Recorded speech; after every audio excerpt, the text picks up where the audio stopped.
کیا آپ کو لگتا ہے کہ نفس کے ساتھ لڑنا آسان ہے؟ ہاں آسان ہے. اس سے لڑنے کے لیے آپ کو ایک بہترین سا فیصلہ چاہیے. اللہ کا ایک اچھا خاصا پیور سنسیریٹی والا رشتہ چاہیے، تعلق چاہیے، اور ڈھیر سارا نالج چاہیے، اور اس کے علاوہ توکل چاہیے، بھروسہ چاہیے، اعتماد چاہیے، اور گرنے کے بعد تمہیں دوبارہ اٹھنا آنا چاہیے، اور تمہیں اپنے رب کی رحمت پر امید ہونی چاہیے. اس کے بعد نفس کیا ہے؟ ہزاروں نفس سے تم لڑ سکو. نفس، مجھے یہ بتائیں،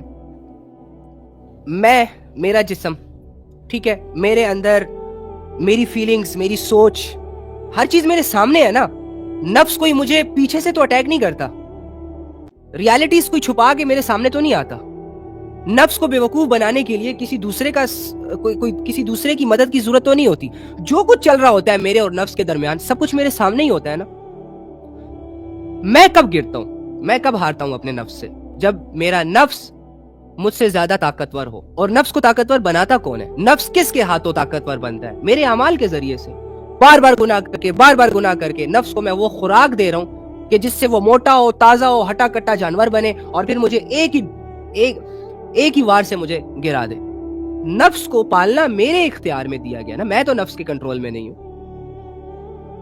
تو وہ نفس جس کو تم گناہوں کی خوراک کھلا کر طاقتور بنا سکتے ہو، اس نفس کو تھوڑی سی لگام ڈال کر گرا نہیں سکتے، کمزور نہیں کر سکتے.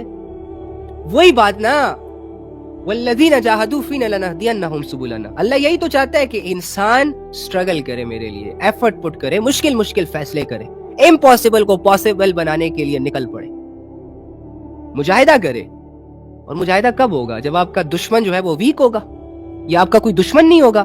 مجاہدہ سٹارٹ ہی تب ہوتا ہے جب آپ بے بس ہوتے ہو، جب آپ کے اندر طاقت نہیں ہوتی معاشرے سے لڑنے کی. تبھی تو آپ کوشش کرتے ہو. یہ پاکستان کے جو حالات خراب ہے، تو اسے جو لوگ ٹھیک کرنے کی کوششیں کر رہے ہیں، وہ کیوں کر رہے ہیں؟ کیونکہ حالات خراب ہیں. اگر حالات ٹھیک ہوتے تو بگاڑنے کی کوششیں ہوتی. سیم ایز اٹ از، اگر ہمارا نفس بگڑ گیا ہے تب اس کو ٹھیک کرنے کی کوششیں کریں. آپ ہی کر سکتے ہیں. بگاڑا میں نے ہے تو ٹھیک میں نہیں کر سکتا. بگڑتا مشکل سے ہے، ٹھیک آسانی سے ہوتا ہے. کیونکہ بگاڑنے میں اللہ کی مدد نہیں ہوتی ہے آپ کے ساتھ، ٹھیک کرنے میں اللہ کی مدد بھی آپ کے ساتھ ہوتی ہے. بات ختم. تو یہ نہ کہا کریں کہ نفس سے لڑنا آسان نہیں ہے. کیوں نہیں ہے آسان؟ یہ نہ کریں کہ شیطان بہت بڑی پاور ہے. کیا پاور ہے؟ میرا ایمان قرآن پر ہے بھائی. قرآن میں اللہ رب العزت نے اس کی حقیقت، اس کی ویلیو، اس کی پرسنالٹی ایکسپلین کی ہے کہ وہ صرف وسوسے ڈالتا ہے دلوں میں. میں ڈر جاؤں؟ وہ بہت کمزور ہے، ضعیف کا لفظ آیا قرآن میں شیطان کے لیے. میں ڈر جاؤں؟ آپ کو کسی ایسے شخص سے ڈر لگے گا جس میں جسمانی طور پر کوئی طاقت نہ ہو، بے ساکیوں پر چلتا ہو، ہاں لیکن اس کا شعور، اس کا مائنڈ سیٹ تھوڑا سا شارپ ہو؟ ڈر لگے گا؟ آپ دھڑلے سے اس کے سامنے کھڑے ہو جائیں گے کہ آؤ بابا جی ہٹ کر کے دکھاؤ مجھے. ہاں لیکن اس کی جو چالاکیاں ہے وہ تھوڑی سی، اس سے لڑنا ہے، اس کی چالوں کو سمجھنا ہے. باقی جسمانی اعتبار سے تو وہ بہت کمزور ہے. اس کی کوئی فزیکل ایکٹیویٹی شامل نہیں ہے تمہارے گناہوں میں، صرف ایک سینس ہے جو یوز کر رہا ہے. سوچ کی جنگ ہے تمہارے ساتھ اس کی، اور کیا ہے. تو یہ نفس کو سر پہ چڑھانا بند کریں، اور شیطان کو بھی اتنا پاورفل سمجھنا بند کریں. ہمیں ایک ہی طاقت پر یقین ہے، اور وہ طاقت اللہ کی ہے. لا الہ الا اللہ، اللہ کے علاوہ اور کوئی نہیں ہے بھائی. اللہ جس کام میں میرے ساتھ ہے، آپ کے ساتھ ہے، دنیا ایڑی چوٹی کا زور لگائے، تم ہار نہیں سکتے. ہاں اگر ظاہری اعتبار پر تمہیں ہار ہو جائے، جیسے مکہ کے لوگ نبی صلی اللہ علیہ وآلہ وسلم کی باتوں کو ٹھکرا کر، ان کو اذیتیں دے کر یہ پراؤڈ فیل کرتے تھے کہ ہم نے ایک ایسے شخص کو اذیت دی جو اپنے ساتھ اللہ کی مدد کا ہونے کا دعویٰ کرتا ہے. ہم نے تو ایسے شخص کو گرایا. وہ ہار نہیں کہلاتی. پتھر تو نبی علیہ السلام کو بھی پڑے ہیں ظاہری طور پر، لیکن جیت تو نبی علیہ السلام اور ان کے عقیدے کی ہوئی ہے، ان کے اسلام کی ہوئی ہے. اسی طرح ہمارے اسلام کو، یہ جو موجودہ دور کا اسلام ہے، یہ بھی وہی ہے، لیکن اس کو وہ بندے نہیں مل رہے جو بندے اس پر جان دینے کے لیے تیار ہو جائیں. اس کے ساتھ کوئی سنسیئر نہیں ہے، لوئل نہیں ہے. اسی وجہ سے اسلام کی برکتیں سٹاپ ہوئی ہیں. اللہ کی وہ مدد جو دنیا میں اترتی ہے فرشتوں کے ذریعے سے، غیبی مدد، اسی لیے تو وہ آ ہی نہیں رہی. ہم اپنی حالات کو، ہم دیکھیں نا، اپنی حالت کو دیکھیں. ہماری نمازیں ڈسٹرب ہیں، ہم پیار محبتوں کے چکروں میں ہیں، ہم ایک دوسرے کو ذلیل کرنے میں لگے ہوئے ہیں، ایک دوسرے کی غیبتوں میں مصروف ہیں، ہمارے گھروں کے نظام اتنے بگڑ گئے ہیں، ساری عمر کیا کھانا ہے، کیسے کھانا ہے، کون سی ڈش پکانی ہے، کتنا کھانا ہے، آج یہ کھا لیتے ہیں، آج وہ کھا لیتے ہیں، یہ باتیں ہیں ہماری گری پڑی باتیں، جانوروں والی باتیں. تو اسلام کو وہ بندہ نہیں مل رہا کہ جس بندے کے اندر غیرت ہو، جس بندے کے اندر دنیا کا ڈر نہ ہو، خوف نہ ہو. جس دن ملا نا، تم اس دن دیکھو گے کہ وہ بندہ کیسے اپنے اسلام کو ریپرزینٹ کرتا ہے. جس دن اسلام کو ایسا کوئی امتی مل گیا نا، اس دن دیکھو کہ وہ ایک امتی اس پوری دنیا کی زمین کو ہلاتا ہے کہ نہیں ہلاتا.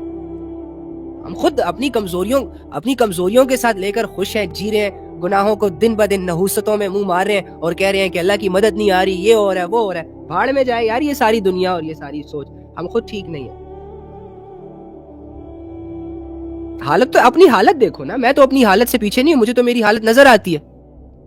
میری جو ریالٹی ہے وہ آپ سے چھپ سکتی ہے نا، مجھ سے تو نہیں چھپ سکتی. میری پہچان وہ نہیں ہے جو آپ کے سامنے ہے، آپ کی پہچان وہ نہیں ہے جو لوگوں کے سامنے ہے. آپ کی اپنی پہچان تو تنہائیوں میں آتی ہے آپ کے سامنے. آپ پھر اس پہچان کو سامنے رکھ کر ذرا سوچو کہ کیا تم قابل ہو، کہ کیا واقعی تم ویسے ہو جیسے دنیا تمہیں سمجھ رہی ہے. ہم نے اپنے آپ سے ملنا ہی چھوڑ دیا ہے بھائی. ہم تو اپنے آپ سے بھاگتے ہیں چہرے بدل بدل کر. دنیا کی لذتوں کے دیوانے. ہماری کیا حیثیت ہے؟ اگر یہ اللہ رسول کا نام نہ لیتے نا تو کوئی ہماری عزت ہی نہ کرتا. جانوروں سے بدتر عزت ہوتی ہے ہمارے اعمال کے باعث. یہ تو اللہ اور اس کے رسول کی نسبت نے لوگوں کو چمکایا ہوا ہے. یہ اللہ اور اس کے رسول کی رحمتوں نے اور ان کی دعاؤں نے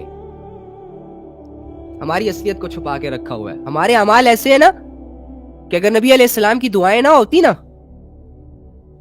تو ہم خنزیر اور بندر بن چکے ہوتے. ہر بندہ اس دنیا میں تمہیں کوئی بھی ایسا چہرہ نہ نظر آتا جو انسان کا ہو. لیکن شکر کریں کہ اللہ رب العزت کی جو رحمت ہے نا وہ ہم پر ابھی تک قائم ہے، ہمیشہ رہے گی انشاءاللہ. ایک حدیث جو میں سنانے آیا تھا آج، تاکہ اس حدیث سے آپ لوگوں کو بھی سمجھا سکیں اور اپنے نفس کو بھی سمجھا سکیں. اور وہ حدیث ہے کہ تم میں سے کسی شخص کے لیے یہ بہتر ہے کہ اس کے سر میں لوہے کی کیل ٹھونک دی جائے بجائے اس کے کہ وہ کسی نامحرم کو ٹچ کرے، چھوئے. اگر اس حدیث کو گہرائیوں میں آپ سوچیں گے نا تو آپ کی روح کانپ جائے گی. یعنی نبی صلی اللہ علیہ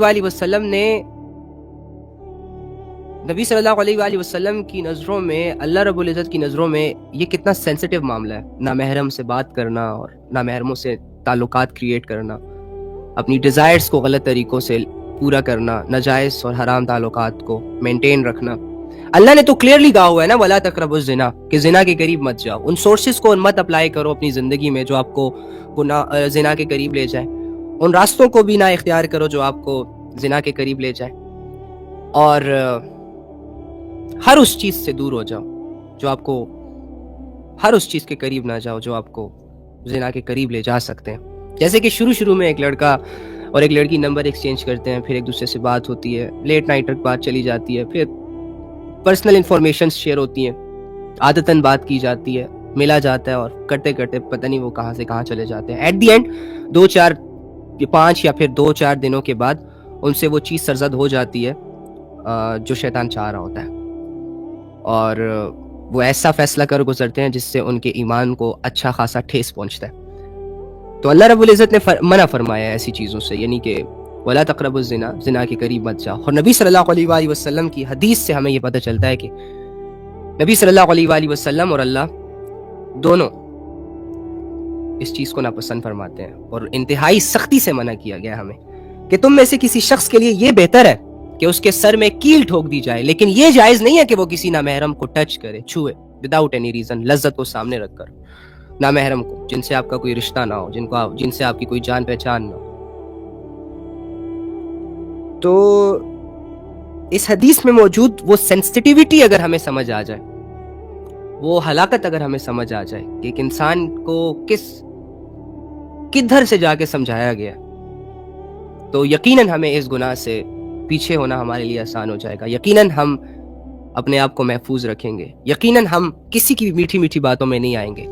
اب میری بات سنیں کہ شیطان کیسے ہمیں اس گناہ کی طرف لے جاتا ہے، حالانکہ ہم یہ جانتے ہیں کہ اللہ نے بھی کہا ہے وَلَا تَقْرَبُوا الزِّنَا، نبی صلی اللہ علیہ وآلہ وسلم نے بھی اس بارے میں کہا ہے کہ تم میں سے کسی شخص کے لیے یہ تو صحیح ہے، یہ تو بہتر ہے کہ اس کے سر میں لوہے کی کیل ٹھوک دی جائے، لیکن یہ مناسب نہیں ہے، یہ جائز نہیں ہے کہ وہ کسی نامحرم کو چھوئے، ٹچ کرے۔ تو ان باتوں کو جاننے کے باوجود ہم کیوں لوگوں کی محبتوں میں آ جاتے ہیں، لوگوں کی میٹھی میٹھی باتوں میں آ جاتے ہیں، کیوں اپنے ڈیزائرز کو غلط وے میں لے جاتے ہیں؟ ایک آسان کام جسے نکاح کہا گیا، جسے شریعت کا حصہ کہا گیا، وہ ہمارے لیے مشکل ہو، جس میں اللہ کی مدد شامل، رسول اللہ صلی اللہ علیہ وآلہ وسلم کی دعائیں شامل، وہ ہمارے لیے مشکل ہو، نہ کر سکتے ہو، گھر والوں کی وجہ سے، اپنی وجہ سے، معاشرے کی وجہ سے، پیسے نہ ہونے کی وجہ سے۔ لیکن وہ کام جس سے اللہ اور اس کا رسول کلیئرلی منع کر رہا ہے، اللہ اور اس کے رسول کی نظروں میں جائز نہیں ہے، اور وہ بھی اتنا آسان نہیں ہے، مشکل ہے، زنا کرنا، ایک دوسرے سے بات کرنا، کتنی چھپن چھپائی کھیلنی پڑتی ہے گھر والوں سے، معاشرے سے، کسی کی نظروں میں نہ آ جائے، کوئی دیکھ نہ لے، وغیرہ وغیرہ۔ اس کے باوجود وہ کام کر گزرتے ہیں جس سے اللہ اور اس کے رسول نے منع کیا، اور وہ کام نہیں کرتے جن کا انہوں نے حکم دیا ہوتا ہے۔ ریزن کیا ہے؟ فرسٹ آف آل، جب آپ کے اندر اللہ کی آیتوں کا اور نبی صلی اللہ علیہ وآلہ وسلم کی باتوں کا شعور نہ ہو، علم نہ ہو، آپ کو پتہ نہ ہو۔